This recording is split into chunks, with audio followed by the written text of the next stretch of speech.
look as beautiful as it did today after all that rain that came down this last week.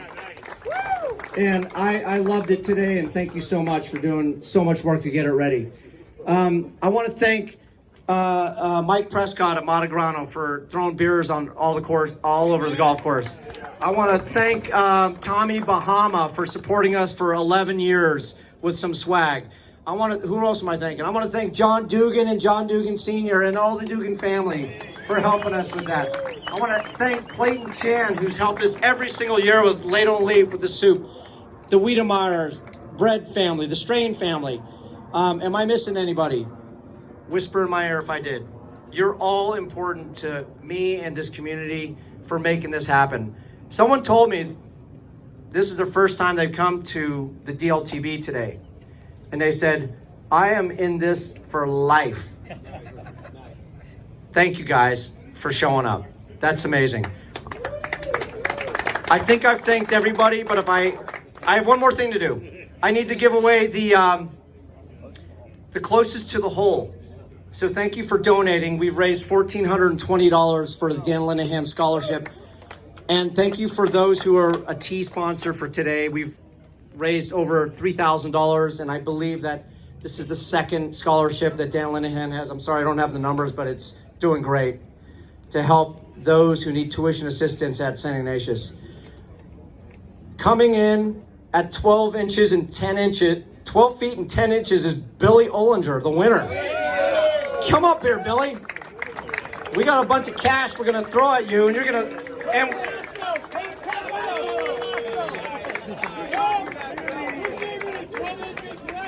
he beat me by 3 inches. We're gonna throw him a bunch of cash, and he's probably gonna throw a bunch back at us. But thank you, Bill. Thank you so much. He says yes. Thank you so much. And look, I've been doing this for 13 years, but I get to proudly say that the winner coming in at 8 under for this tournament is my team. Thank you very much. All of you guys out there. Oh, it was amazing out there. Ridiculous. Some great golf. Anyway, you guys, all that wine up there and those hats up there are for you guys. Okay? All right, I know. Who was on my team? It was Mike Slane. It was Pat Kineen. It was Jeff Callan. It was Mike Hale. It was Marty Murphy. It was Bill Taylor. Raise your hand high, because come on. All right, I probably missed one or two of them. They probably did. I don't know. Dave Churton. Dave Churton. All right. Finally, I want to just say this. You know, we have.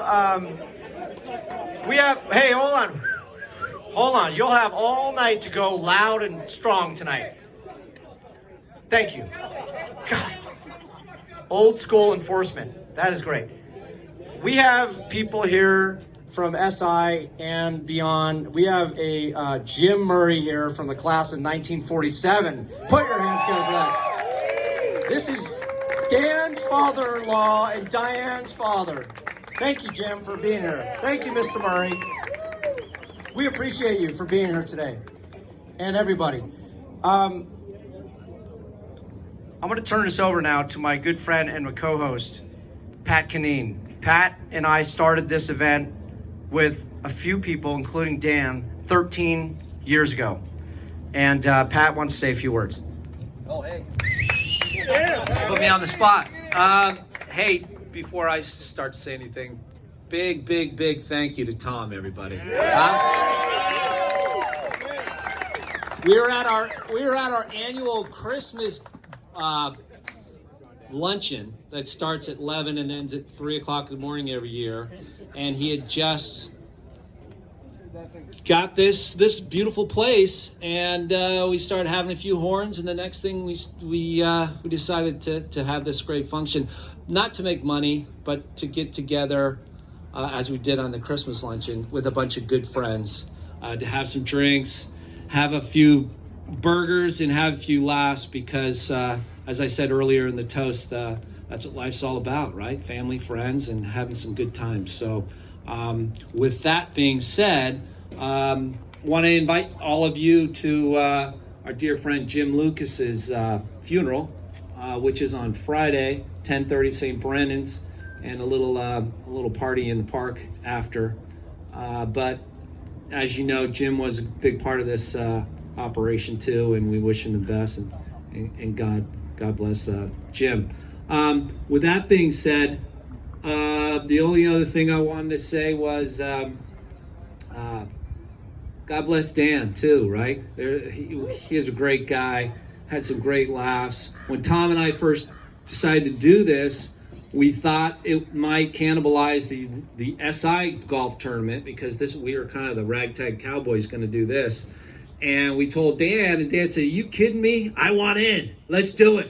So next thing you know, we are having this with Dan as well, and it's been 14 years, and we're having a ball. And I want to thank each and every one of you coming out and supporting the operation. Thanks for being friends. So cheers to everybody. Thank you, Pat Canine, Class 82. I want to follow up on what Pat said. When we proposed this to SI 14 years ago, to John Ring, then alumni director, he thought better and more wisely than I would have. He said, "Sounds great, Tom. We'll support it unofficially." Yeah. So it was never officially an SI event, probably until now. I mean, like right this second.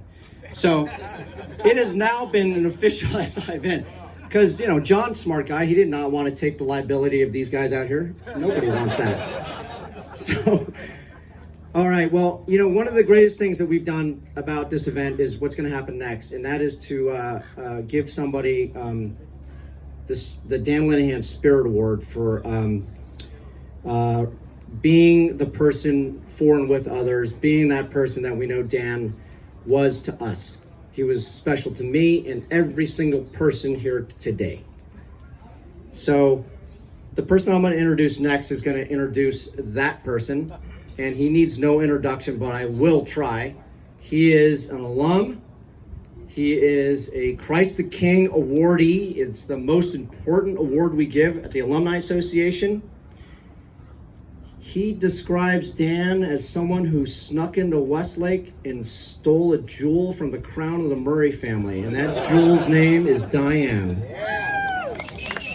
Ladies and gentlemen, put your hands together for Mr. Bob Enright.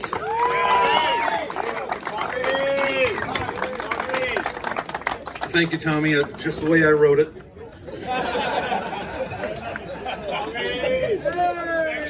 Yeah, but kudos to Tom and the committee that started this. And, I just think I can hear Dan saying, "I'm in, yes." Because he was one of those guys that always said yes. In fact, I'd been at functions, whether it was spring training or on the road, and talking to the fundraiser at SI, and I'm saying, "Why are you wasting your time talking to me? You got Linehan and Tonelli over there. They don't know how to say no. Go ask them for a donation." And we had a lot of fun with it. And Coach Drucker is going to be introduced in a moment, and he's going to share a story that we had together with the whole gang down in spring training, which was a lot of fun. But you talk about the SI tradition and how this started, but I also want to make a point, because Danny Boy loved everybody. SI, Reardon, Sacred Heart, he loved that rivalry thing. USF, Notre Dame, Lincoln, he was all in. And Lowell, well, we didn't know too many guys that were smart enough to get into Lowell. But I want to introduce the Murray clan, because you want to talk about an SI tradition. But first, I'll start with the youngest daughter, Elaine. Where is she? Elaine. She the only one that didn't marry an SI guy, And her brother Michael is over there somewhere. Michael? Where are you, Michael? And, we grew up on the same street, Windsor Drive. But listen to this. Colleen started it, marrying Larry Strain, class of 71. Ellen follows with Brad Tham, class of 72. Then, of course, Johnny Grealish, at least they stayed in Westlake with an old Lemmer. Johnny Grealish and Eileen, class of 79. And then Diane marrying Danny Boy, class of 83. So how's that? 4 of the 5 Murray girls marry SI guys. So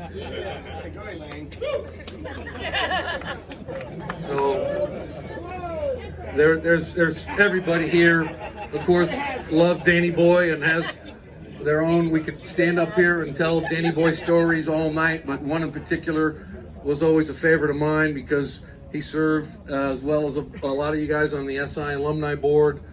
And we were talking about what kind of swag are we going to hand out at the golf tournament. And Vince Tringali's company rep was over there. Oh, I got this, I got that. And I got this new hat, one size fits all. And he threw it on the table. And we all looked at Dan. Said, well, let's see if it fits Dan. And Dan looked at me and he says, what are you talking about? You got a big Irish noggin. So I take it, I put it on, it fit perfect. Toss it to him, didn't fit. That was a priceless moment. But, you know, I think of Dan often like all of you do. In fact, at one point we had handed out the WWDD, What Would Dan Do? And I can't tell you how many times I've been confronted with decisions to make in life, business, fun, whatever. What would Dan do? And he's a guiding light for all of us. So I get a little choked up because, like all of you guys, I miss him. But the Irish have a saying, you're not gone until you're forgotten. And Danny Boy will be remembered by all of us and his spirit instilled in all of us. And that's why this wonderful committee does this event to honor his legacy and keep his memory, but more importantly, his spirit alive. And so with that, I'm honored to present this year's honoree of the Dan Linehan Spirit Award, Coach Bob Drucker.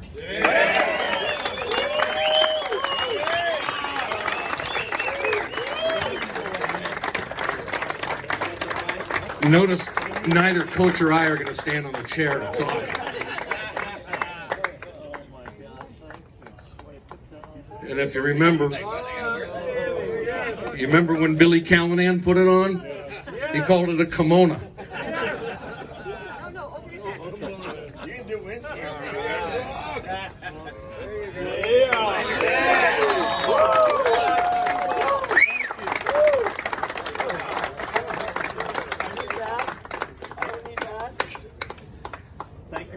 You're welcome, Coach. I'm still upset about that C- you gave me.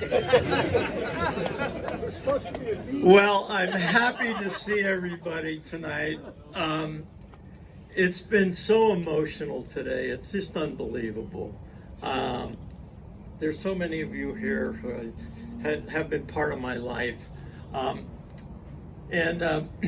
Father Andy Gilligan, who many of you know, once told me at lunchtime that his theory for speeches or homilies was to be prepared, to be brief, and to be gone. So I'll try and make it as short as I can, but I really don't want to. As Bob said in his own sentiments, you know, Dan is such an important person to so many of us here, and he means so much that all of you guys would come. The only other thing that's haunting me now is that when I look out here, I keep hearing this theme from a favorite song I have by Toby Keith that starts, it's called I Love This Bar. We got winners, we got losers. And so looking out here and going, it might be SI, but they would fit into Toby's bar. We got a rep over here. So thanks to Diane and the committee. I understand it took a couple of nights of arbitration at Westlake Joe's to defend my position. But thanks to you, you know, it's a great honor to have this award in Dan's name and on behalf of all the Linehan family as well. It's really an extraordinary honor, and I appreciate it. Everybody's thanked the committee. I want to do that, Tom, Brian McGovern, certainly. I want to do a shout out to Kevin Riley. Every year starts this off with some comments about Dan. And it was my favorite part of coming here because Kevin always did such a fantastic job on reminiscing about Dan. Sometimes they were sentimental, sometimes they were funny, but they were always thoughtful and well prepared. And it always touched my heart when he would do it. So, to wherever Kevin is there. Over here. Over here. There you are, filming. I promise to play golf, thanks to you. Let's see. Also, thanks to Billy Blaho said, you know, all these guys are basketball players and golfers and all that stuff. He goes, I'm one of your students. And I'm here to represent the students. Here's Billy Blaho's right there. I met Billy coming to my basketball camp years ago, and he's always got that famous line I used to tell him, this is a basketball school. It's not a camp. There's no tents in here. We're not going to barbecue. We're going to learn the fundamentals of basketball. So anyway, I have family and friends, and I have b-ballers. I have two of them one here and one there that played Paul Zappatini and Steve Langto. They're both lawyers, and they played for me in '69. Steve actually played for me my first 3 years, 67, 68, and 69. And so I'm grateful to them. And we have basketball players from those years all the way to 1984. And there are graduates here from 1947 to, Emma, what year are you, 2017? 2017, 69 years of graduates represented here. So that's fantastic. Let's see. And the class of 83, thanks to them. And my students, Billy, so it's good. Dan, a year ago, 15 months ago, in August of 2020, we were deep into the pandemic. And like many of you, you have these days, you know, when you go, you know, how am I going to stretch this day out or shorten this day? I said, Kath and I, we need a plan to figure out these long days. You feel isolated. You're missing your friends. You're tired of watching the news. You're tired of going to the refrigerator for consolation. You're tired of saying, you know, a couple glasses of wine at lunch wouldn't be too bad today. So anyway, I was kind of moping. And so I got the newspaper, and I'm looking through the newspaper, and I'm not really reading it. I'm just kind of looking. They call it looking at the pictures and moping along. And all of a sudden, I see this Dan Linehan name pop up. And then I look at it, and I see there's a memoriam next to it. And I go, damn, that is cool. A memorial to Dan. I said, so I go over into my kitchen, and on a bulletin board, there's a memorial card to Dan, and it said, you know, August 17th to August 10th. And I go, shit, it's August 10th. And they wrote this, somebody wrote it, I don't know, I haven't asked anybody, I don't know who the ghostwriter was, but when I read it, I go, you know, I'm not moping anymore, I'm actually feeling pretty good. So here's what it said. What would Dan do? Order the best wine. That's my prop there. You're all looking, it's empty. The Drucker family beat the shit out of that at Thanksgiving. So, but the first thing they said here is, what would Dan do? Order the best wine. When I retired in 2007, I talked at the reunion that night, and I sat down with my 58 buddies. We had a really nice night. The party was over, and I greeted a few well-wishers. And then standing back over there somewhere, there's Dan, and he hands me this gift. And he goes, hey, Coach, enjoy this. So this is a bottle of Rudd from Oakville, which is probably one of the premier grape lands in the planet. You know, Oakville grapes are about good, and it's a Rudd, and it's a Magnum, it's a red wine. God knows how much he paid for them. But Dan orders the best wine. if you go to dinner with Dan or with Enright at spring training, they took us. We went to a really nice restaurant anyway, and there's about 25 or 30 people there, and when it's time to pay the bill, all of a sudden, Enright and Linehan start banging heads, and suddenly everybody that's there becomes a client of Burton Walsh and Nuveen, you know. So they're dangerous, but they're fantastic. So it says, and then he says, you know, loudly cheer for SI. Well, Dan is renowned for his loyalty. You all have your own sentiments, your favorite memories about Dan, and you know, work on them tonight. You all have that special moment. Bob got quickly moved there just by thinking that. But that was, you know, that was Dan for sure.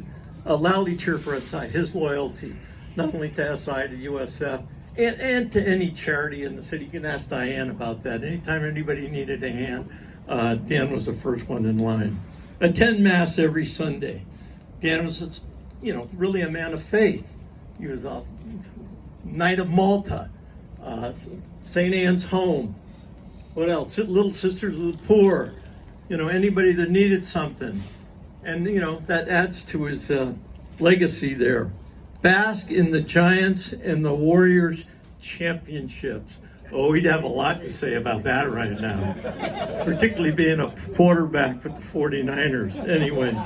But, you know, there's a little more to that. It's not just about Dan the fan, as I like to refer to it, or Dan the jock. You know, he loved San Francisco. He loved the city. He was very civic-minded as well. So Dan touched all the bases. Bask, cry about the 49ers Super Bowl loss.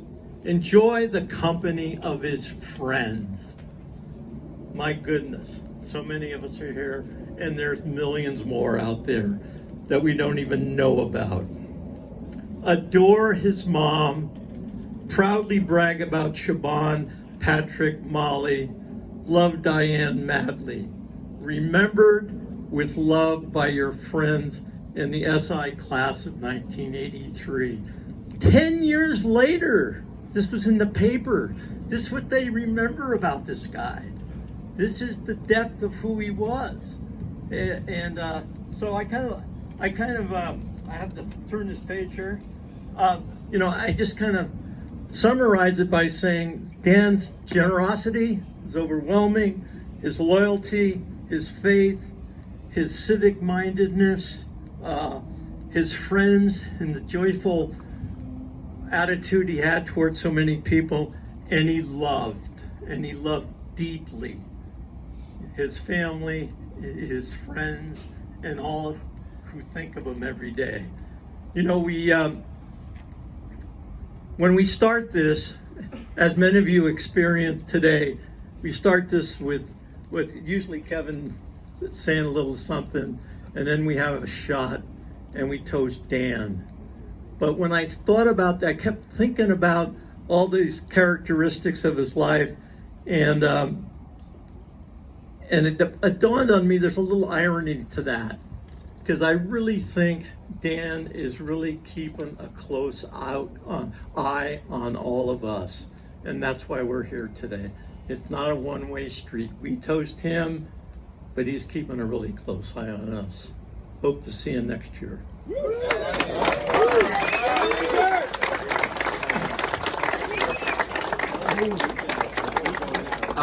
Thank you, Bob. Watch your step. Bob, watch your step. Watch out, watch out, watch out. Stop.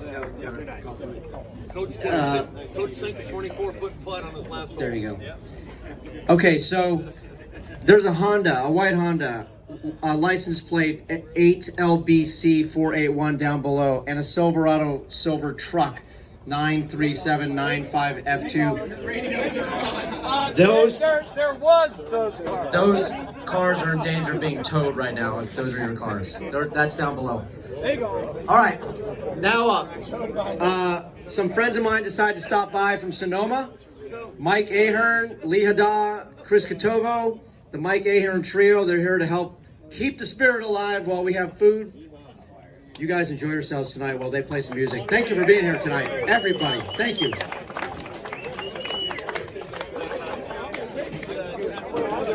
Night though. We always